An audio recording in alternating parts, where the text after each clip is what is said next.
بسم اللہ الرحمن الرحیم۔ السلام علیکم ورحمۃ اللہ وبرکاتہ۔ میں محمد اسامہ سرسری۔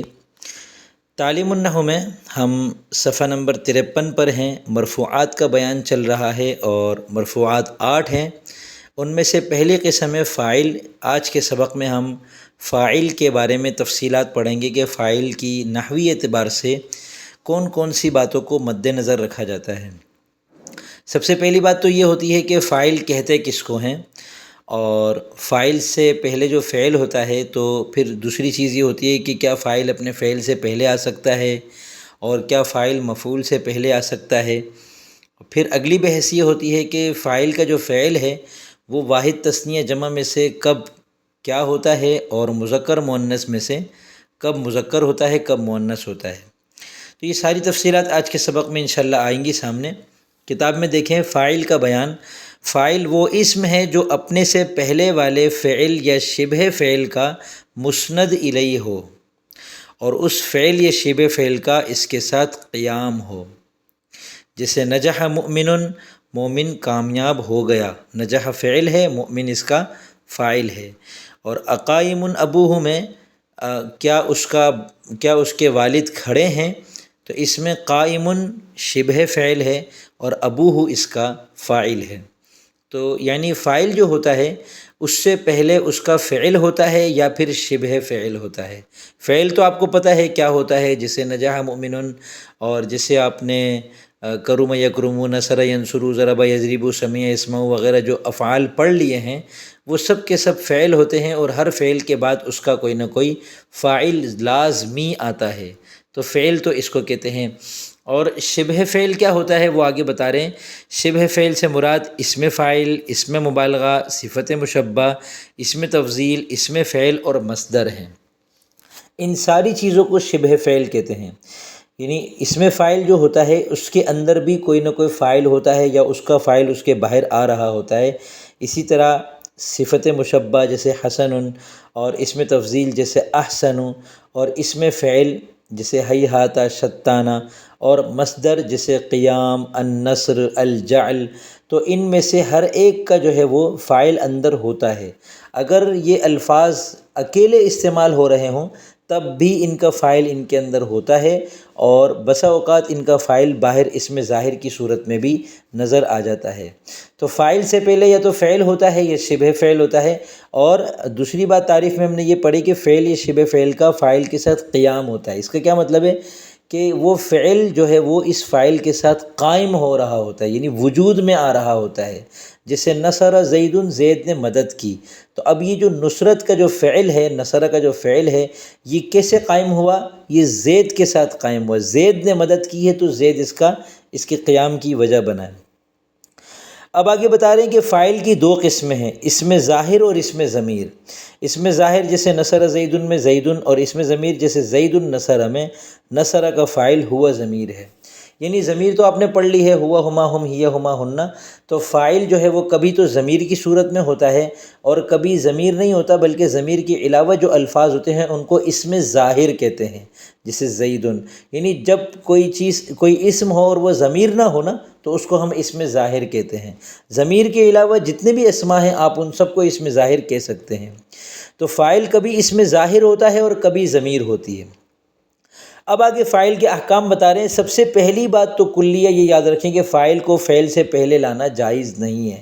فعل ہمیشہ پہلے آتا ہے، فاعل ہمیشہ اس کے بعد آتا ہے۔ اب اوپر دیکھیں مثال، اس میں ضمیر کی جو مثال دی ہے انہوں نے زید النصر، زید نے مدد کی۔ اس میں آپ کو اشکال ہو رہا ہوگا کہ زید فاعل ہے، نصر فعل ہے، تو اس میں فاعل تو پہلے آ رہا ہے۔ تو یہاں آپ یہ سمجھیں کہ فاعل چونکہ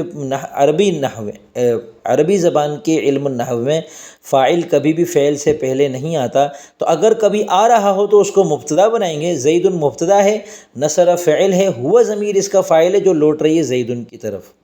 تو یہ اصول یاد رکھیں، فاعل ہمیشہ فعل سے پہلے آتا ہے۔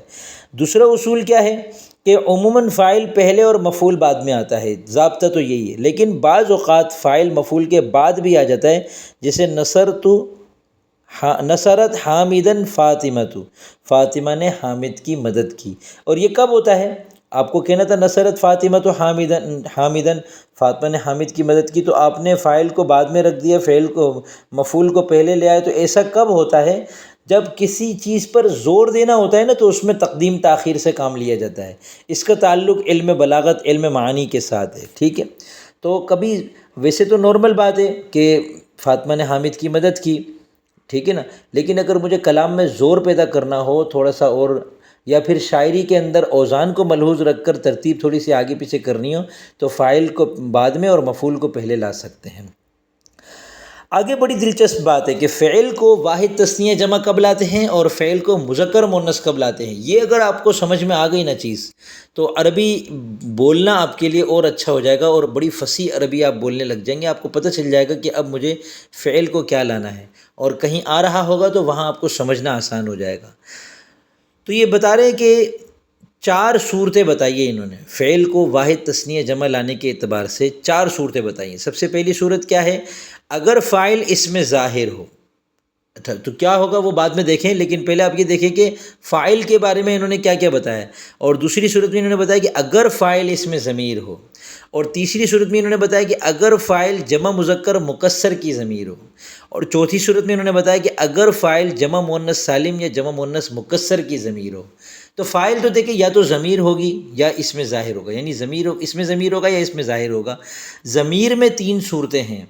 سب سے پہلے چوتھی صورت دیکھیں کہ فاعل جو ضمیر ہے وہ لوٹ رہی ہے جمع مؤنث کی طرف، چاہے وہ جمع مؤنث سالم ہو جیسے مسلمات، چاہے وہ جمع مؤنث مکسر ہو جیسے نساء، ٹھیک ہے؟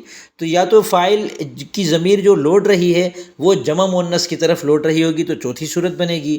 اور اگر فاعل کی ضمیر لوٹ رہی ہے جمع مذکر مکسر کی طرف جیسے رجال، تو یہ تیسری صورت بنے گی۔ اور اگر اس کے علاوہ کوئی اور صورت ہے ضمیر کی، اس کے علاوہ جتنی بھی صورتیں ضمیر کی، تو وہ دوسری صورت بن جائے گی۔ اور پہلی صورت کیا ہے کہ فاعل ضمیر نہ ہو بلکہ اس میں ظاہر ہو۔ تو اب کیا ہوگا؟ سب سے پہلی صورت میں کہ فاعل اس میں ظاہر ہو یعنی ضمیر نہ ہو، تو فعل کو واحد لانا ضروری ہے۔ اب فعل کو تثنیہ اور جمع نہیں لا سکتے، یعنی جب فاعل ضمیر نہیں ہے نا، تو اب فعل ہمیشہ واحد آئے گا، ٹھیک ہے؟ یہ بہت کامیاب ترین اصول ہے، آپ اس کو اگر یاد کر لینا تو بہت اچھا ہو جائے گا، آپ کے لیے بہت آسان ہو جائے گا۔ ورنہ لوگ کہہ رہے ہوتے ہیں کہ قاموا رجال، لوگ کھڑے ہو گئے، حالانکہ رجال جب اس میں ظاہر آ گیا تو اب قاموا نہیں آئے گا، اب قاما آئے گا، ٹھیک ہے؟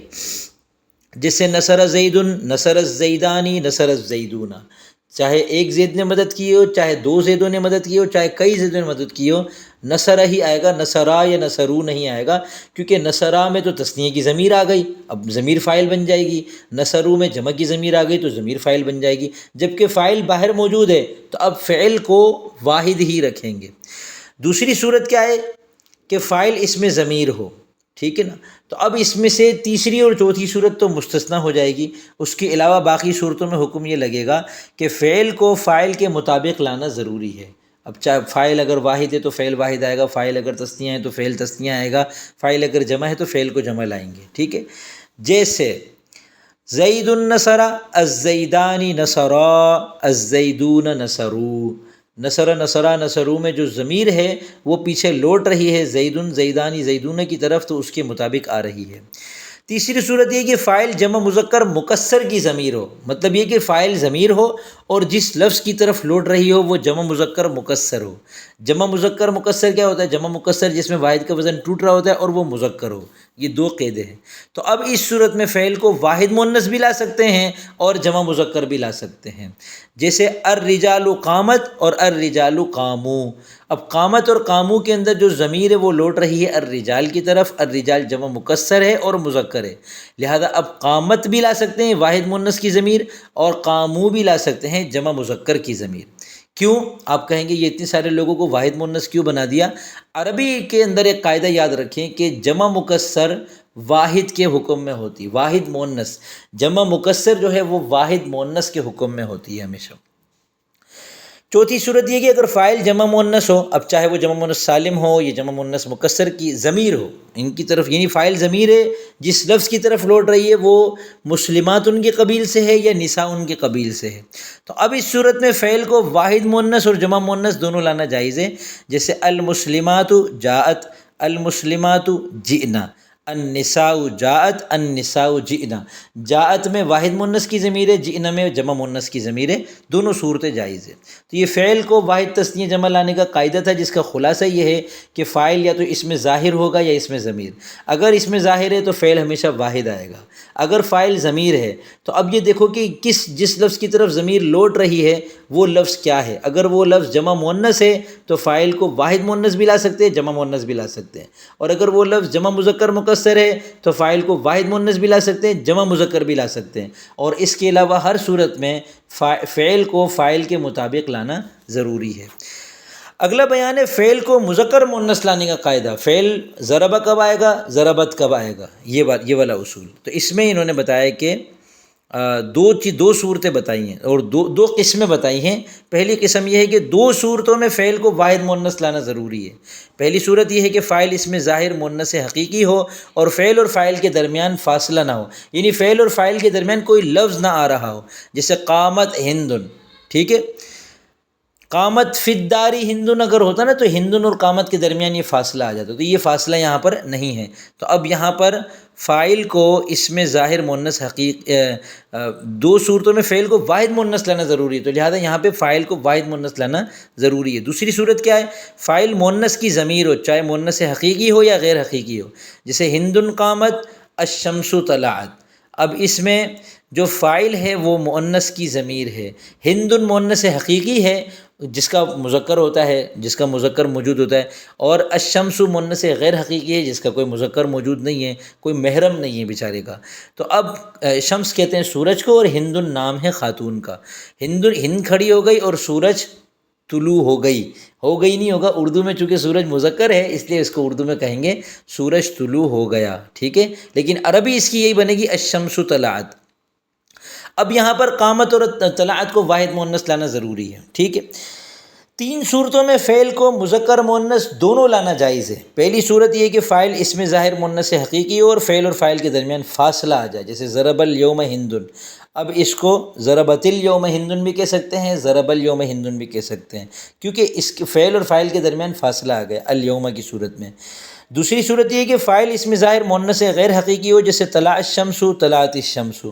اب اس میں الشمس جو کہ فاعل ہے یہ اس میں ظاہر ہے، یعنی ضمیر نہیں ہے، اور مؤنث غیر حقیقی ہے کہ اس کا کوئی مذکر موجود نہیں ہے، تو اب یہاں پر طلع بھی کہہ سکتے ہیں، طلعت بھی کہہ سکتے ہیں۔ تیسری صورت یہ کہ فاعل اس میں ظاہر جمع مذکر مکسر ہو یا جمع مؤنث مکسر ہو، یعنی جمع مکسر ہو۔ اب جمع مکسر کی دو ہی قسمیں مذکر اور مؤنث، تو فاعل اس میں ظاہر ہو اور جمع مکسر ہو، تو اب اس صورت میں فعل کو واحد بھی لا سکتے ہیں، فعل کو مذکر بھی لا سکتے ہیں، مؤنث بھی لا سکتے ہیں۔ تو انہوں نے مثال دی ہے قام الرجال قامت الرجال، لوگ کھڑے ہو گئے، اس کو اب قام الرجال بھی کہہ سکتے ہیں، قامت الرجال بھی کہہ سکتے ہیں۔ اسی طرح عورتوں نے کہا تو اس کو قال نسوۃ بھی کہہ سکتے ہیں اور قالت نسوۃ بھی کہہ سکتے ہیں۔ اب قرآن کریم میں ہے وقال نسوۃ فی المدینۃ امرأۃ العزیز تراود فتاها عن نفسہ، تو یہاں نسوۃ مؤنث ہے۔ کوئی بھی آپ سے سوال کر سکتا ہے کہ قال مذکر کیوں ہے جبکہ نسوۃ تو مؤنث ہے، تو قالت ہونا چاہیے تھا۔ بہت آسان سا سوال ہے، اس کا جواب اور زیادہ آسان ہے، اور وہ یہ ہے آپ یہ کہہ سکتے ہیں کہ فاعل جب جمع مکسر ہو تو اس صورت میں، اور اس میں ظاہر ہو، تو اس صورت میں فعل کو مذکر مؤنث دونوں لا سکتے ہیں، لہذا یہاں پہ نسوۃ کے فاعل کو قالا بھی لا سکتے ہیں، قالت بھی لا سکتے ہیں۔ یہ نحوی گرامر ہے، اور نحوی قاعدے کے مطابق قرآن کریم نے یہاں پر مذکر کا انتخاب کیا ہے۔ یہاں میں آپ کو ایک مزے کی بات بتاؤں جو آپ کو انشاءاللہ تفاسیر میں مل بھی جائے گی، اس کی وجہ کہ قرآن نے اگر کہیں مذکر مؤنث دونوں کا اختیار ہے اور وہاں مذکر کو اختیار کیا ہے یا مؤنث کو اختیار کیا ہے، تو آگے سے اس کی کوئی وجہ ہوتی ہے، کوئی حکمت ہوتی ہے، اس کی بھی کوئی تفصیل ہوتی ہے، جس کو معلوم کر کے آپ کو مزید لطف آئے گا کلام کا کہ واقعی اس کلام سے یہ والی چیز بھی اخذ کی جا رہی ہے۔